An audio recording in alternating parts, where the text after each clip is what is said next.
Indefinite integration actually जब पूरा हम कर चुके होंगे ना, और अब से कमिंग क्लासेस में देखो, अभी हम लोग उसमें सोचो कि केवल मूर्ति बना रहे हैं हम लोग, we are just trying to create a statue.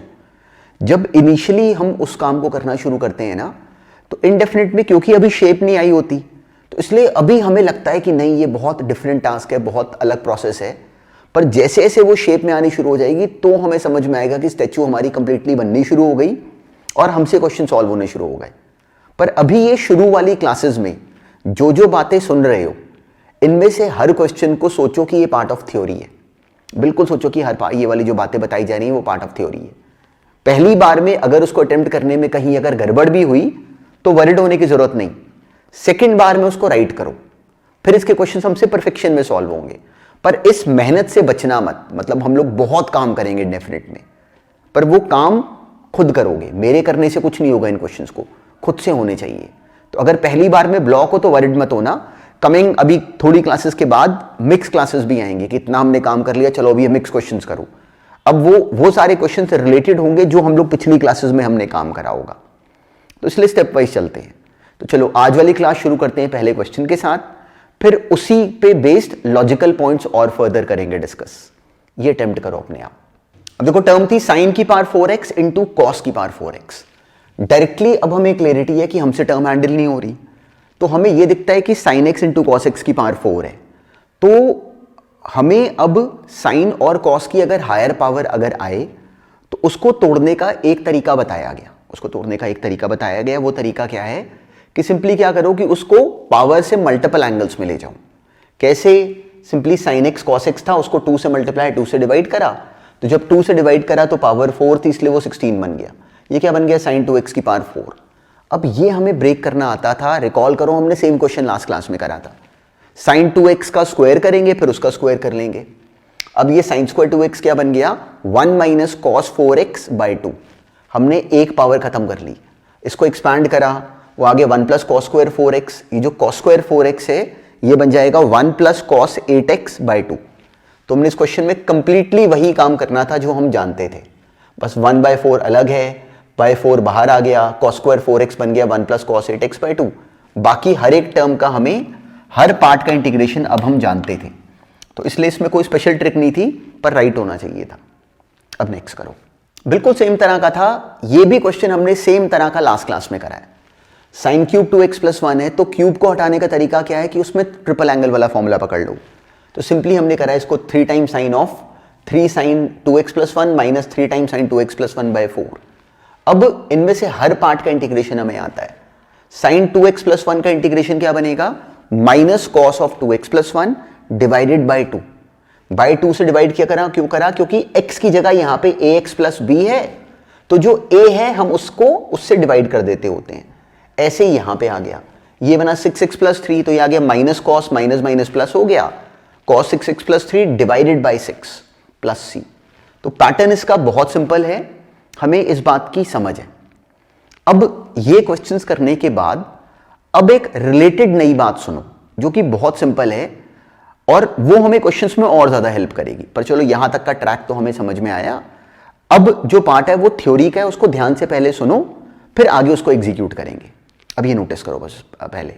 अब ना इस टॉपिक में बहुत सारी बातें जो हम लोग करेंगे डिस्कस, वो कई बार वो बुक्स में in the form of a formula given होंगी। तो हम लोग किसी भी बात को, अब इस बात को समझना, इस टॉपिक में कोई भी बात सोचो फॉर्मूला नहीं है। हमने हर बात की जड़ में जाना है कि वो कैसे बनाई गई, और बहुत इंटरेस्टिंग इंटेलिजेंट बातें हैं, पर हर बात को सुनने के बाद हम उसको उसके बाद एग्जीक्यूट कर लिया करेंगे। तो बड़ी काम की बात सुनो और बहुत हेल्पफुल है। हमने अभी क्वेश्चन करा साइन क्यूब एक्स, हमने लास्ट क्लास में करा था, उसी तरह का क्वेश्चन हमने ये करा अभी। साइन क्यूब एक्स को हमने इंटीग्रेट करना था अगर मान लो, तो हमें उसका एक तरीका समझ में आया कि क्या करो, सिंपल सा लॉजिक है कि यहाँ पे इसको कन्वर्ट कर दो ट्रिपल एंगल में, और डूएबल था, हो जाता हमसे। इसी क्वेश्चन में अब एक और पर्सपेक्टिव सुनना बहुत ध्यान से, इंटरेस्टिंग है और हमारी समझ को बहुत आगे बढ़ाएगा। इसी क्वेश्चन में मान लो मेरे मन में ये आता कि मैं साइन एक्स को टी डाल दूं। केवल सोचो इस थॉट को लेके आओ, अगर मैं साइन एक्स को टी डालता हूं तो कॉस एक्स डी एक्स बन जाता D T, cos x d x बन जाता डी टी, तो डी एक्स हो जाता D T by cos x. Sign x तो सिंपल सा बन जाता टी, तो ऊपर आ गया टी क्यूब, पर dx बन गया, dx की जगह मुझे लिखना पड़ेगा dt अपॉन cos x, पर x तो हटा दिया हमने, तो x को हटाना पड़ेगा। sin x अगर t है तो cos x बन जाता है under root of 1 minus T square. तो इस क्वेश्चन में अगर मेरे मन में ये थॉट आता कि sin x का क्यूब अजीब बात है, मतलब this is an awkward situation, तो we have to get rid of this awkward situation, ये अपना बेसिक रूल है, this is the golden rule in this topic. तो अगर मेरे मन में ये थॉट आता कि sin x को t डाल लूं, तो मुझे दिखता है, देखो मैं ये करता नहीं, क्यों? क्योंकि मुझे दिखता है कि cos x बनेगा under root 1 minus T square आ जाएगा। तो मैंने इस क्वेश्चन को अगर sin x को t लेके करने की कोशिश करी, तो मैंने इस क्वेश्चन को ज्यादा अजीब बना लिया। तो ये मुझे नहीं करना, ये मुझे नहीं करना। क्यों? क्योंकि ऐसा करने पे ये क्वेश्चन पहले से ज्यादा ऑकवर्ड हो रहा है, तो दिस इज अ ट्रबल, मुझे ये नहीं करना, ये तो मैं फंस गया इस क्वेश्चन में।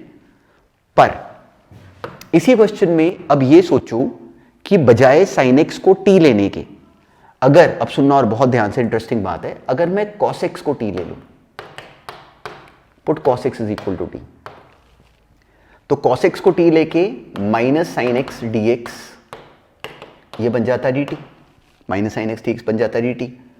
तो ये जो क्वेश्चन है sin क्यूब x, इसको नोटिस करना आप, देखो एक dx क्या हो गया, dt upon sin x with minus sine, तो माइनस साइन को बाहर लिख लेते हैं, dt अपॉन sin x लिखने पे dx की जगह एक sin x कैंसिल हो जाएगा और अकेला sin स्क्वायर x बच जाएगा dt।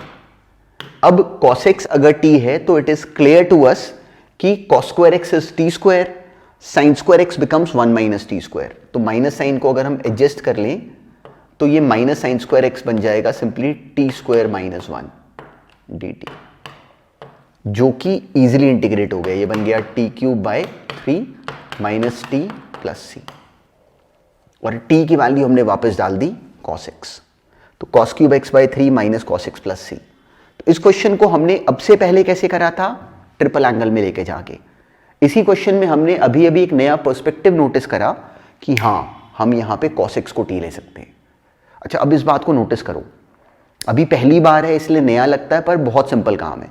देखो इस क्वेश्चन में मुझे दिखता है और हम सबको दिखने लग जाता है कि अगर मैं यहां पे cos x को t लूंगा तो एक sin x dx dt में चला जाएगा। देखो क्या सुना, एक sin x dx dt में चला जाएगा। तो sin x dx जब dt में चला जाएगा तो बचेगा क्या, sin स्क्वायर x, और cos x के t होने पे क्या sin स्क्वायर x सिंपल बनेगा, तो बनेगा। इसलिए इस क्वेश्चन में cos x को t लेने का हमें फायदा था। अब बिल्कुल इसी तरीके से नोटिस करूं कि अगर sin की पावर 5x होता, अगर मान लो sin की पावर 5x अगर मान लो कोई क्वेश्चन देता, तो अब इस क्वेश्चन में नोटिस करो कि अगर अब हम इसको पावर से अगर मल्टीपल एंगल्स में लेके जाने की कोशिश करें तो हम कर लेते, पर अब जो हमारा टास्क होता वो ज्यादा पेनफुल हो जाता, तो हमने नहीं करना। वैसे हमें इस क्वेश्चन को अब इसको मल्टीपल एंगल्स में लेके जाने की कोई जरूरत नहीं थी, हम तो ब्लॉक हो जाएंगे एग्जाम में। इसमें हमें समझ में आता है कि क्या करो कि फटाफट हमें दिखता है कि sin x को t लेके फायदा नहीं होगा, क्यों, ऑकवर्ड टर्म बन जाती है। cos x को t लो, cos x को t लोगे तो अब सुनो, minus sin x dx will become dt, मतलब एक sin x dx dt बना देगा, क्या बचेगा, sin की power 4x, and if cos x is t, if cos x is equal to t, तो हमें दिखता है कि simply minus sin x dx will become dt। तो मेरी टर्म sin x dx एक बन जाएगा पूरा dt, क्या बचेगा, sin की पावर 4x और dt। तो मेरे पास टर्म आ गई माइनस sin की पावर 4x dt, x मुझे हटा देना है। अब cos x t है तो sin square x is 1 minus T square, तो this will become minus of 1 minus T square का होल स्क्वायर। अब क्या करें, इसको सिंपली एक्सपैंड कर लो, 1 प्लस टी की power 4 minus 2t square dt, minus को अंदर ले जाओ, ये टर्म हमें कंप्लीटली इंटीग्रेट करने आती है। तो हमें ये लॉजिक समझ में आया कि हाँ, ऐसे डील करेंगे। इनफैक्ट हमें दिखा कि अगर साइन की पावर है, साइन की अगर कोई पावर है, इनफैक्ट इसमें नोटिस करो, साइन की अगर ऑड पावर है तो cos x को t पुट करने का फायदा हो रहा है, हमें उसके इसमें वहां से हेल्प हो रही है। इसी को अगर हम थोड़ा सा एलिबरेट कर लें तो बुक्स में उन्होंने ये फॉर्मूला बनाया होता है जिसकी हमने अभी अभी जड़ पकड़ी, and it is very important. अब ऑनवर्ड्स इस बात को ध्यान में रखेंगे। मान लो कोई मुझे दे दे साइन की पावर mx इंटू कॉस की पावर nx, साइन की पावर mx इंटू कॉस की पावर nx। मान लो m और n यहां पे एक की पावर m है, एक की पावर n है, दोनों टर्म्स आपस में मल्टीप्लाई कर रही हैं। तो m और अगर मान लो m अगर ऑड हो और n अगर इवन हो, m कैसा हो ऑड और n अगर इवन हो, मतलब जिसकी पावर ऑड है, जिसकी पावर ऑड है उसके दूसरे वाले को टी पुट करो। तो साइन x की यहां पे पावर अगर ऑड है तो मैं कॉस x को टी पुट करूंगा। अगर मान लो m अगर इवन होता और n अगर ऑड होता, m इवन होता, n अगर ऑड होता, तो मैं साइन x को टी पुट करूंगा। क्यों? उस बात को हमने एक्सपीरियंस करा। देखो यहां पे जो पावर थी वो ऑड थी, तो मैंने दूसरे वाले को टी पुट करा। साइन x की पावर ऑड है तो कॉस x को टी लिया। अगर साइन x की पावर इवन होती, साथ में कॉस होता, इसका भी एग्जांपल लेते हैं। मान लो किसी ने क्वेश्चन दिया sign square x into cos cube x। तो अब यहां पे डायरेक्टली जो हमने अभी तक काम करा, अगर इसको मल्टीपल एंगल्स में लेके जाएं तो हमारा ज्यादा टाइम लगता। तो हमने पेपर में इतना टाइम तो लगाना नहीं, हमने तो तेज करना है क्वेश्चन। तो हमें दिखा कि अच्छा यहां पे इसकी पावर ऑड है, तो सुनो बहुत ध्यान से। अब मेरे पास ऑप्शन है कि मैं साइन x को टी लूं या कॉस x को टी लूं, इफ एट ऑल अगर मैं लूं तो अगर मैं साइन x को टी लेता हूं तो sine square x will become t square, but sine square x will become t square and sine x को टी लेके 1 cos x dx would be removed. बहुत ध्यान से देखना है इसको। देखो इसकी पावर ऑड है तो हमारे रूल के अकॉर्डिंग अगर इसकी पावर अगर ऑड हो तो साइन x को टी लो, कॉस की पावर ऑड है तो साइन x को टी लेंगे। क्यों? उसका बेनिफिट देखो। अगर साइन x को अगर मैं टी लेता हूं तो ये तो सिंपल से बन गया टी स्क्वायर और साथ में cos x dx ये बन गया dt। तो एक cos x, एक सोचो ये cos square x into cos x dx लिखा हुआ है, एक cos x dx तो बना जाएगा dt। बचेगा क्या? Simply sin x is t, तो this is t square into एक cos x dx चला गया, क्या बचा? cos square x which is simply 1 minus T square dt। ये बनी एक्सप्रेशन और ये बिल्कुल सिंपल बनी है, हमें आती है। टी स्क्वायर माइनस टी की पावर 4 dt। ये है लॉजिक। अब इसका इंटीग्रेशन सिंपल है।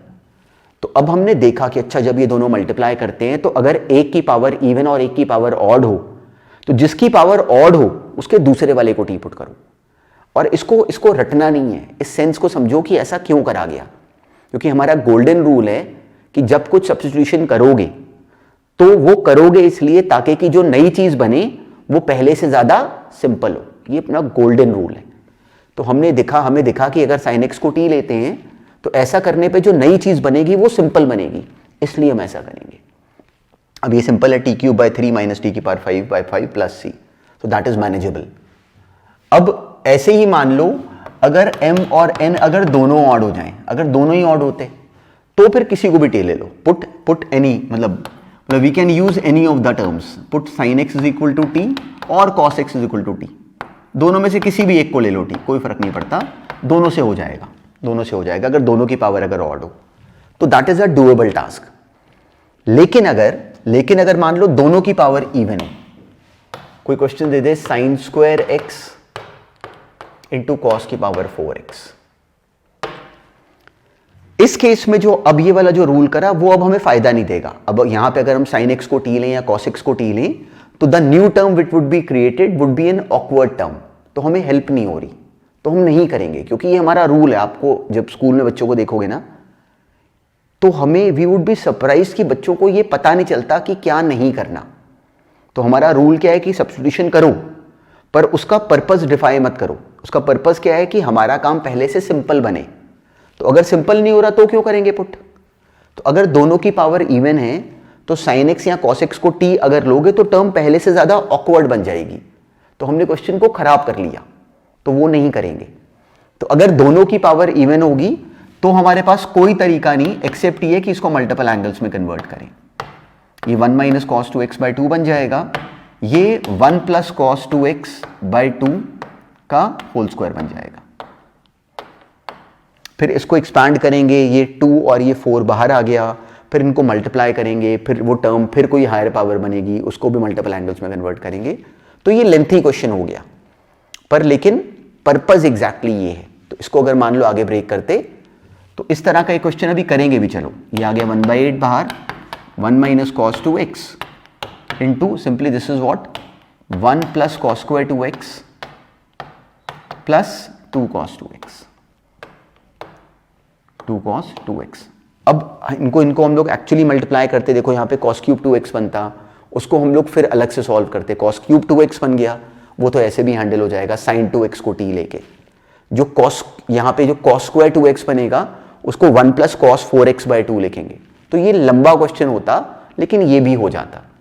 तो अगर दोनों की पावर इवन हो तो ऐसे सोचना है। तो हमें अब ऑनवर्ड्स हमें ये पता है कि अच्छा ऐसे अगर ये सिचुएशन आए तो उसको हम ऐसे सोच के डील कर सकते हैं। अभी तक हमने इसका एक टूल देखा था कि अच्छा अगर बड़ी पावर अगर आ जाए तो उसको मल्टीपल एंगल्स में कन्वर्ट कर लो, पर उस लॉजिक की वैलिडिटी तब तक ही थी जब तक जो पावर्स हैं वो छोटी थी। क्यूब था तो हमने कर लिया, 4 था हमने कर लिया, पर अगर ऐसे कभी अगर इस तरह का क्वेश्चन अगर आ जाए तो उनको डील करते समय हमने ऐसे सोचना है। यहाँ पे पावर ऑड है, कॉस की पावर ऑड है तो साइन एक्स को टी लिया, इसको याद रखना। मतलब ये हमारे आज की क्लास का पहला ध्यान में रखने वाला पॉइंट है। अब चलो एक क्वेश्चन में इस बात को अप्लाई करते हैं, पर छोटी सी बात है, ये अब ऑनवर्ड्स हमें हमेशा काम आएगी। ये क्वेश्चन करो, देखो जब एक बार ये पॉइंट आ जाए फिर इसमें ट्रिक कोई नहीं। Sine cube x into cos की पावर 4x हमें देखते ही समझ में आता है कि अच्छा यहाँ पे अगर मैं cos x को t डालूंगा तो एक sin x dx dt बन जाएगा, माइनस साइन एडजस्ट कर लेंगे, उसकी कोई ट्रबल नहीं।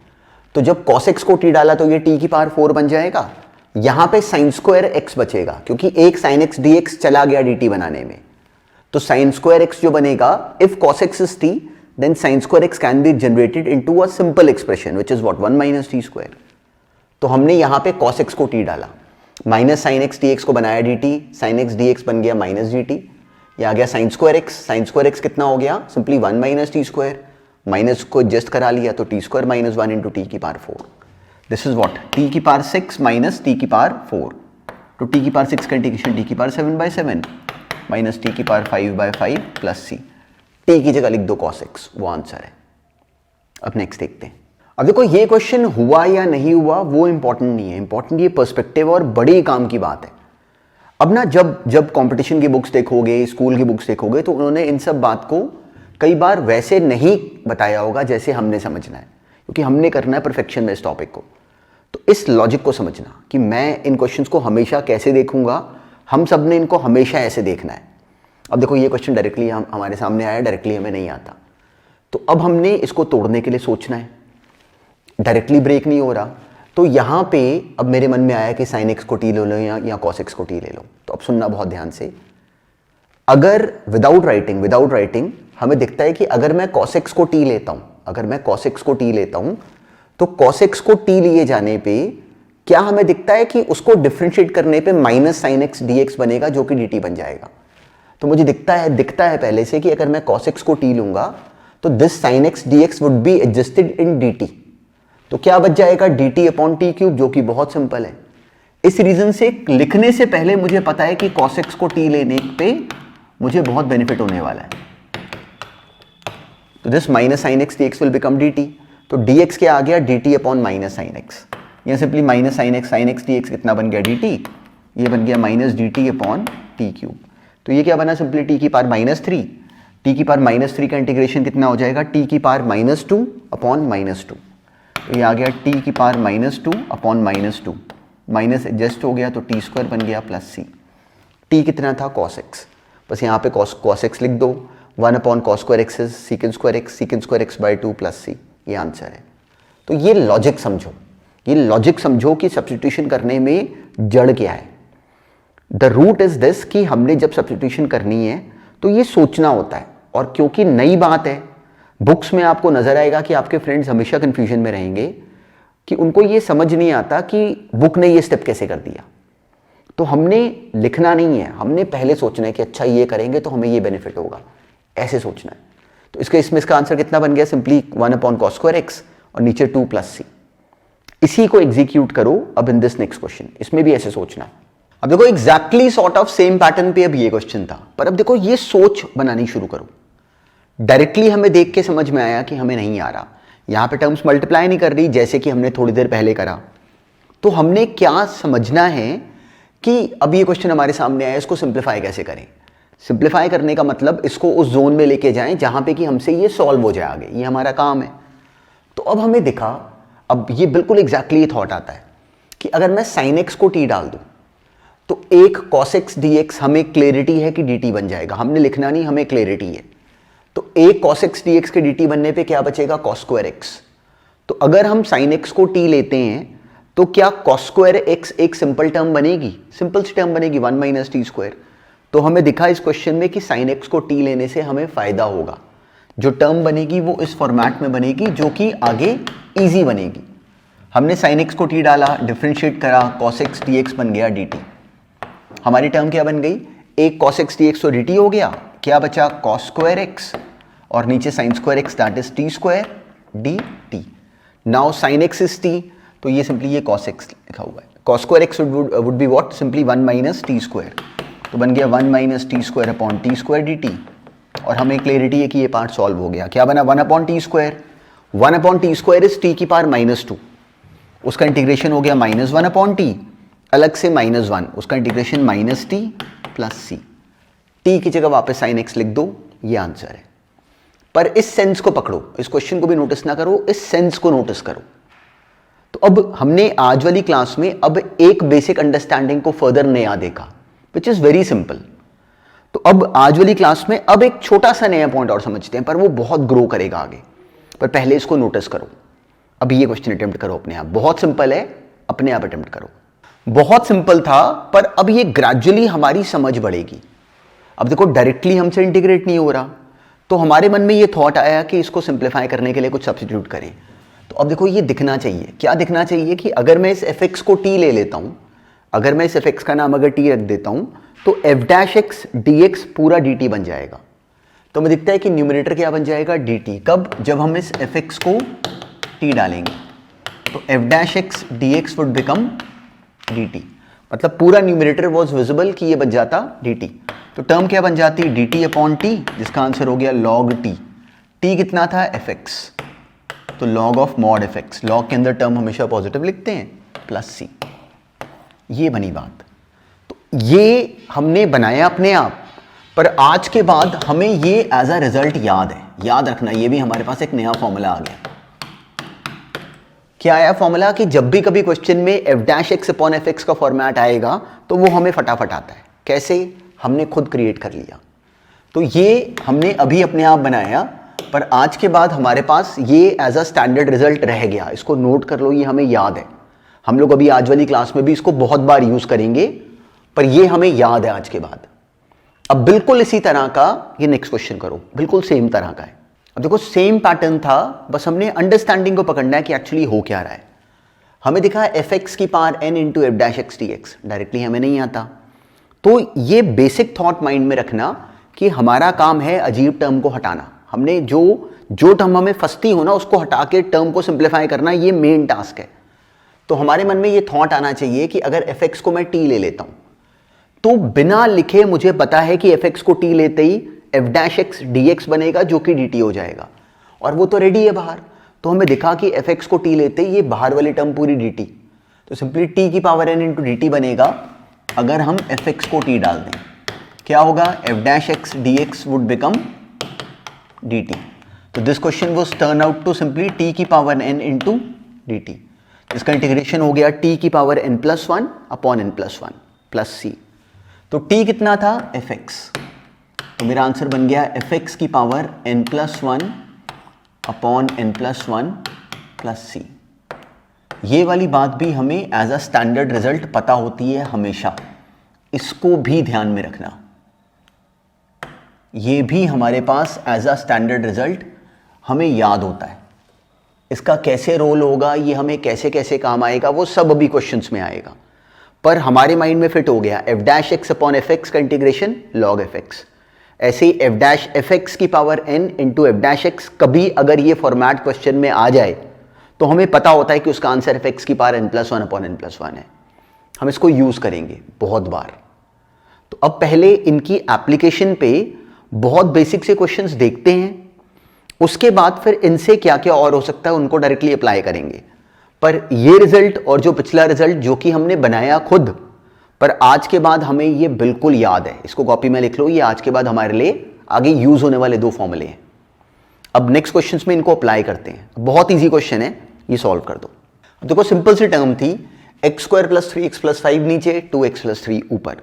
डायरेक्टली हमें कुछ समझ नहीं आ रहा, पर इस क्वेश्चन में अब हमने एक बात नोटिस करी बहुत सिंपल सी, कि जो ये डिनोमिनेटर है इसका डेरिवेटिव ये बना हुआ है, x square plus 3x plus 5 का डेरिवेटिव क्या होता है, 2x प्लस 3, वही यहां लिखा हुआ है।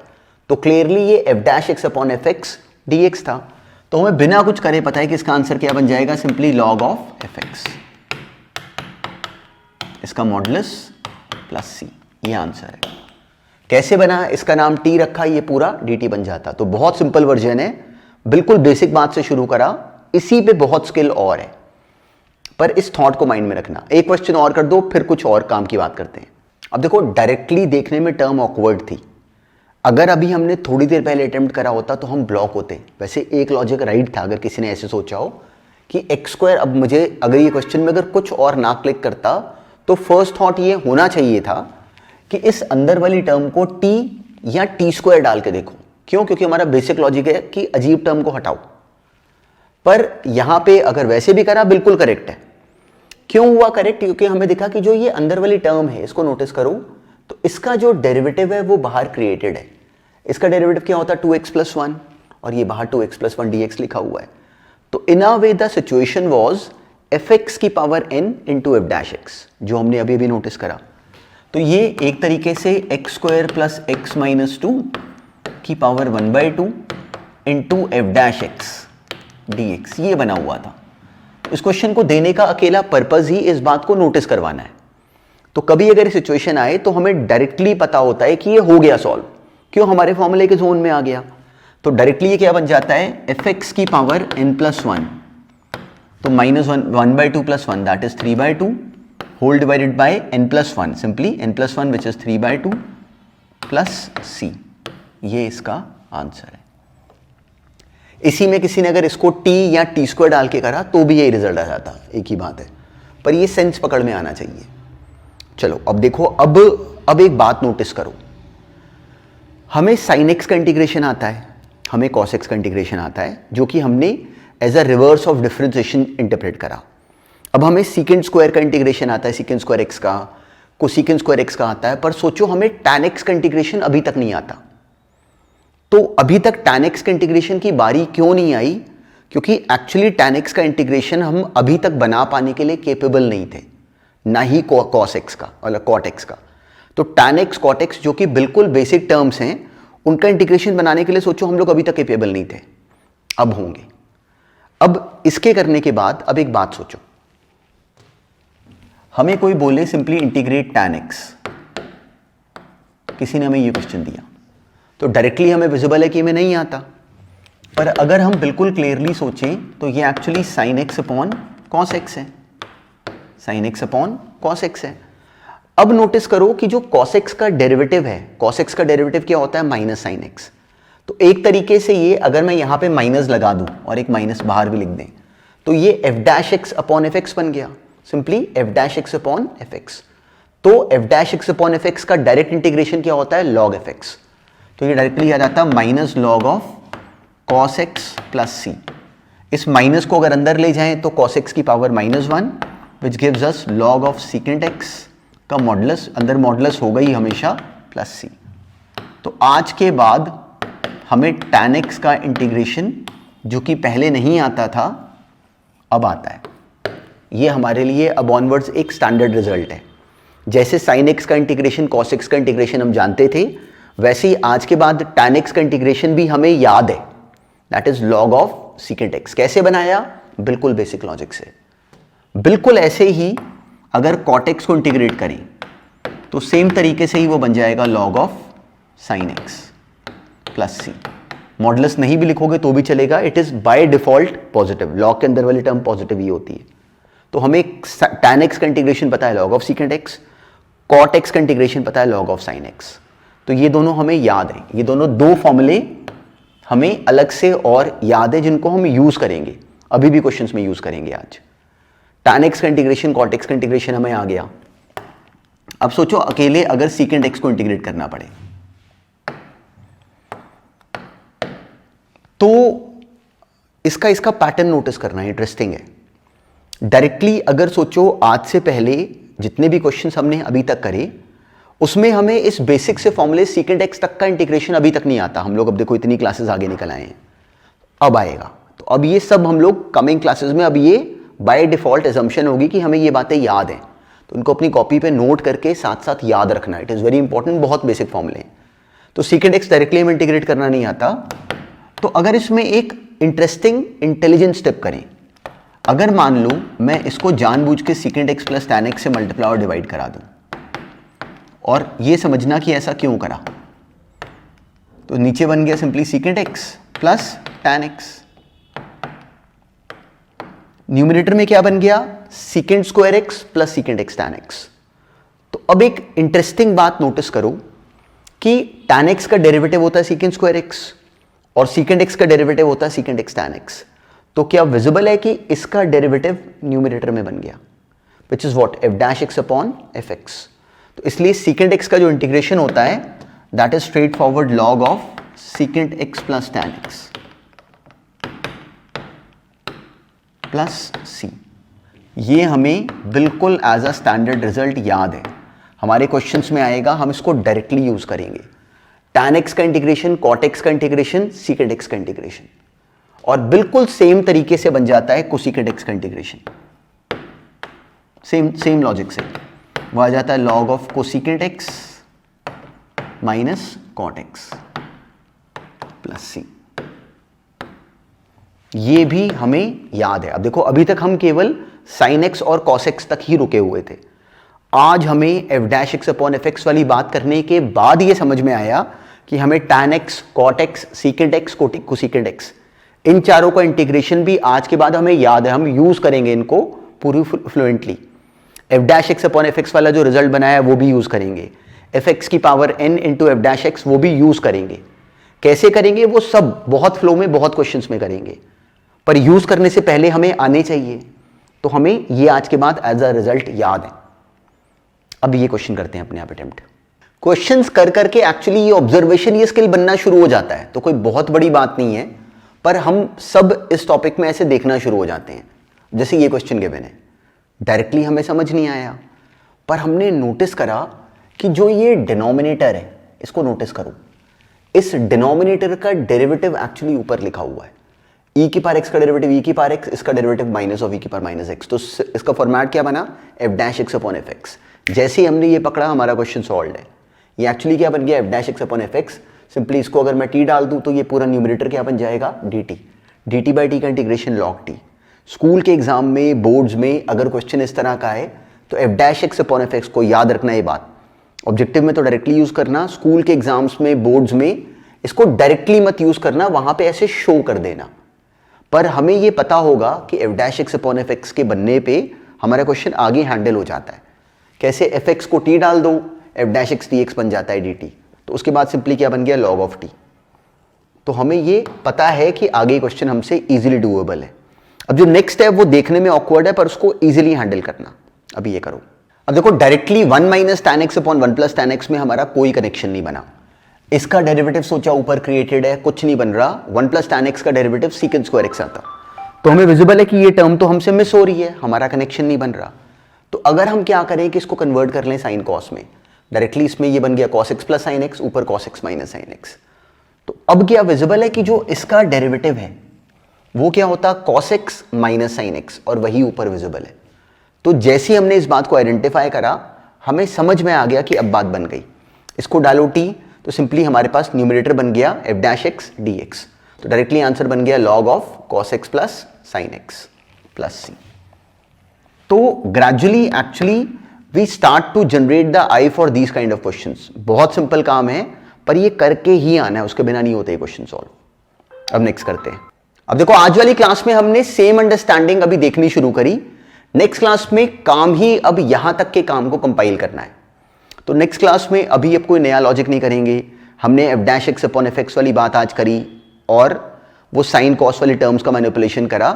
सब्स्टिट्यूशन पे हमने कमांड बनानी शुरू करी है अभी। तो नेक्स्ट पूरी class is only meant for questions, केवल क्वेश्चंस ही क्वेश्चंस होंगे। तो पूरी तरह रेडी रहना फॉर द नेक्स्ट क्लास। पर जो आज काम करा ये थ्योरी का बेस बनाएगा।